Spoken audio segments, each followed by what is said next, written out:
Apa yang Rustum kata? Satu kalimah yang menggoncang keseluruhan istana Rustum, kata Ribai bin Amir. Allahu bata'athana linukhrija man sya' min ibadatil ibad ila ibadatillahi wahdah, wa min jawril adyan ila adlil islam, wa min diqid dunya ila si'atid dunya wal akhirah. Kata Sayyidina Ribai, kami bukan datang, tapi Allahu bata'athana, Allah yang hantar kami. Tuan-tuan, bukan kerja kat JKR, Allah yang hantar untuk kerja kat JKR. Bukan semata-mata untuk dapat gaji bulan-bulan, tapi macam mana agama dapat dibangunkan dekat sini. Macam mana yang tak semayang tunaikan semayang. Macam mana yang tak kena perintah Allah, kena perintah Allah. Wallahi, kita dihantar atas dunia ni. Kita bukan terlahir. Kita bukan terlahir. Allah sebut dalam surah Ar-Rahman, Ar-Rahman, yang maha pengasih. Allah isbatkan pada diri Allah dulu, Allamal Quran. Kemudian Allah begitu yang mengajarkan Al-Quran. Sebelum Allah sebutkan apa-apa, Allah hadirkan satu kalimah. Yang pertama ialah yang mengajarkan Quran, jalan kehidupan sebelum diciptakan. Khalaqal insan. Lepas tu baru Allah kata kami ciptakan manusia. Sebab apa? Untuk menyempurnakan jalan kehidupan yang kami telah sediakan. Bukan hidup macam mana mereka nak hidup, tapi hidup macam mana kami nak mereka hidup. Hidup seperti mana jalan yang kami sediakan, seperti mana kehendak dan keinginan kami hantar Nabi-Nabi dan Rasul-Rasul. Itulah jalannya. Wallahi, jalan tu susah.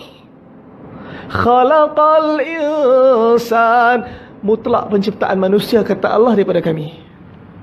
Kita tak pernah boleh buat keputusan. Saya tak pernah boleh buat keputusan untuk lahir lelaki ke perempuan.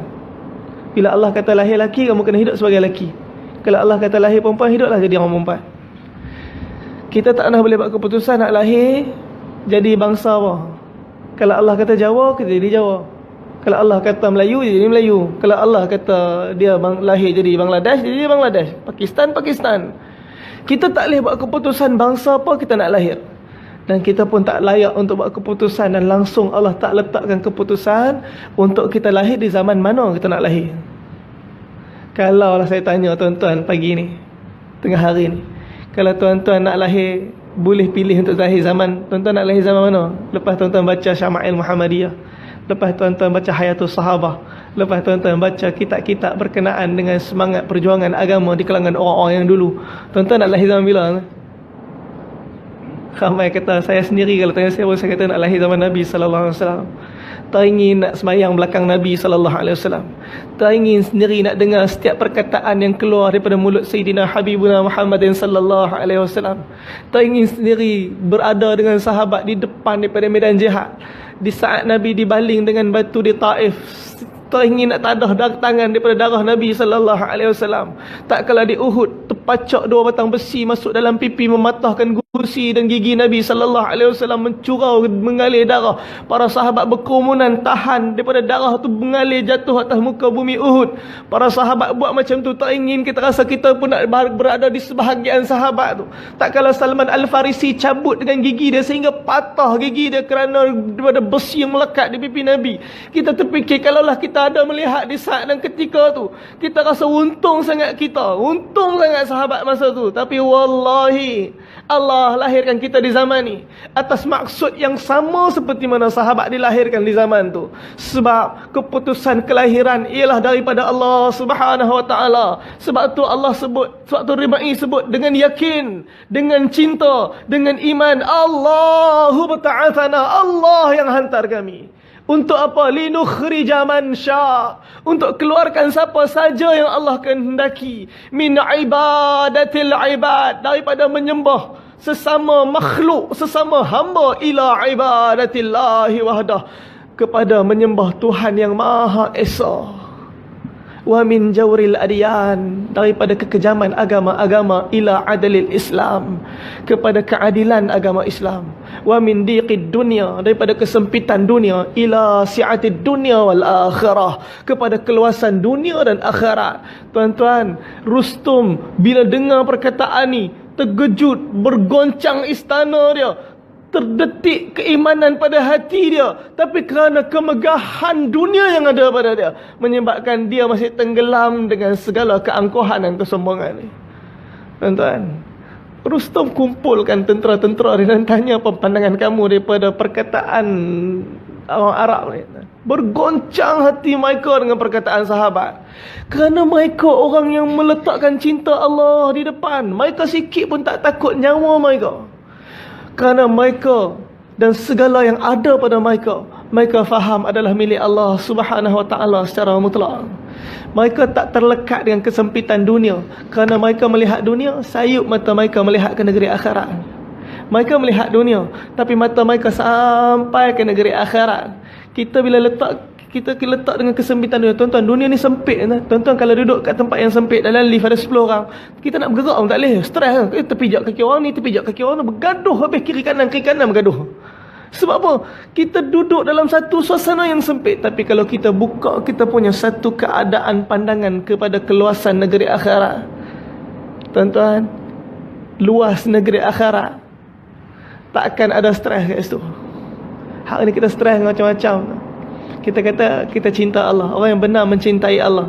Satu kita pegang hati, dan saya sendiri pegang hati. Benarkah hati ni ada cinta dengan Allah? Benarkah hati ni dah ada cinta dengan Allah? Sebab kadang-kadang kita semayang, kita rasa Allah dengan kita. Kadang-kadang kita semayang, kita tak rasa apa-apa pun dengan Allah. Tapi Sayyidina Abdullah bin Zubair bin Awam bin Khailid radhiyallahu ta'ala anhuma, para sahabat beritahu, tak pernah kami melihat melainkan tak kala diangkat takbir salatnya Abdullah bin Zubair, melainkan air mata akan mengalir keluar mencucuri mata dia. Sehingga kami melihat ada alur di bawah mata dia kerana kerapnya menangis Abdullah bin Zubair radhiyallahu ta'ala anhuma. Hari ni air mata dah kering kepada umat ni.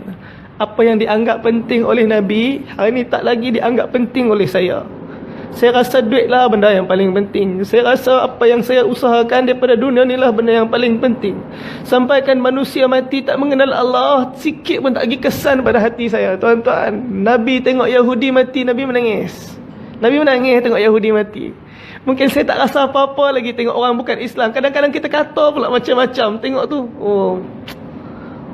mampus dah. Kadang-kadang tergamuk keluar perkataan ni daripada mulut kita. Wallahi, umat ni dihantar oleh Allah Subhanahu Wa Taala untuk kebaikan seluruh umat, bukannya untuk datang hukuman pada umat. Kita tuduh orang ni macam ni, tuduh orang ni. Wallahi, ini bukan sifat umat ni. Sifat umat ni menyatukan hati untuk balik pada Allah. Tuan-tuan, hari ni kita nak kena bangun di atas kesatuan hati ni. Balikkan cinta kita. Orang yang bercinta, dia akan mencintai apa yang dicintai oleh kekasih dia. Tuan-tuan, kalau tuan-tuan tengok balik dalam kitab yang ditulis dalam Kimia Sa'adah, dalam kitab Al-Imam Ghazali pun disebutkan dalam Allahumma salli ala sayyidina Muhammad. Banyak kitab yang besar-besar. Tuan-tuan boleh tengok syair ni. Tuan-tuan boleh search kat YouTube. Kalau kadang malas nak search kitab-kitab, kadang zaman sekarang ni dia jenis malas sikit, dia search Google. Tuan-tuan, satu syair yang dinukilkan oleh Al-Imam Al-Ghazali daripada kisah yang diceritakan tentang cintanya Laila dan Majnun. Tuan-tuan duk tengok cerita Nurdin Ahmad dengan Latifah Omar, Laila Majnun. Mungkin cerita tu orang zaman dulu lah tak tengok lah. Kalau tengok pun stres. Separuh menyanyi, cakap sikit menyanyi, cakap sikit menyanyi. Saya tengok balik hari tu, saya saja nak tengok. Ya Allah, kata jam. Tak boleh tengok habis. Sebab bila orang yang bercinta, dia mengeluarkan daripada perkataan mulut dia syair-syair yang menghadirkan hati dia untuk balikkan kepada kekasih dia. Sebab tu Maulana Umar Palampuri, kalau tuan-tuan kenal, satu orang ulama daripada benua Hind. Dia satu pagi tu dia bagi bayan, dia bagi ceramah pagi tu. Ramai orang duduk. Tuan-tuan, biasa bayan pagi, subuh. Mengantuk, dia tak kira mengantuk. Tuan-tuan pakat-pakat tidur. Bila Maulana Umar Palampuri tengok pakat-pakat ramai duduk tidur, dia baca satu syair. Terkenal syair yang menyebabkan semua kepala terdongok ke atas balik. Saya masa pimpinan perhentian hari itu pun kuliah subuh, kami pun mengantuk Ustaz Farkan. Dia kena kuliah subuh pagi tu. Dia mula dengan syair ni, kami semua tu yang kat kepala. Satu syair yang saya dengar tersenyum, tak kata apa. Allah Akbar. Qum ya habibi kam tanamu inna syamsa wal qamaru la yanamu. Qum ya habibi, bangun kekasihku bangun. Kam tanamu, berapa banyak lagi engkau nak tidur? Malam tidur, siang tidur, tengah hari tidur, kerja tidur, rehat tidur. Dengar kuliah pun kau tidur. Kum ya habibi, bangun kekasihku, bangun kam tanamu. Berapa banyak lagi kau nak tidur? Inna syamsa wal qamaru la yanamu. Sesungguhnya matahari dan bulan langsung tak pernah tidur. Dia baca syair yang kedua. Kum ya habibi, bangun kekasihku, bangun kam tanamu. Berapa banyak lagi kau nak tidur? Talabul jannah la yanamu. Orang yang kata dia nakkan syurga, dia takkan tidur. Dia sambung syair yang ketiga. Kum ya habibi, bangun kekasihku, bangun kam tanamu. Berapa banyak lagi kau nak tidur? Khaifun nari la yanamu. Orang yang kata dia takutkan neraka, pasti dan pasti dia takkan lena tidur. Hari ini, betulkah kita cintakan Allah? Betulkah kita ringinkan syurga? Betulkah kita takutkan neraka? Sebab kenyenyakan tidur kita melewati daripada segala perintah Allah Subhanahu Wa Taala.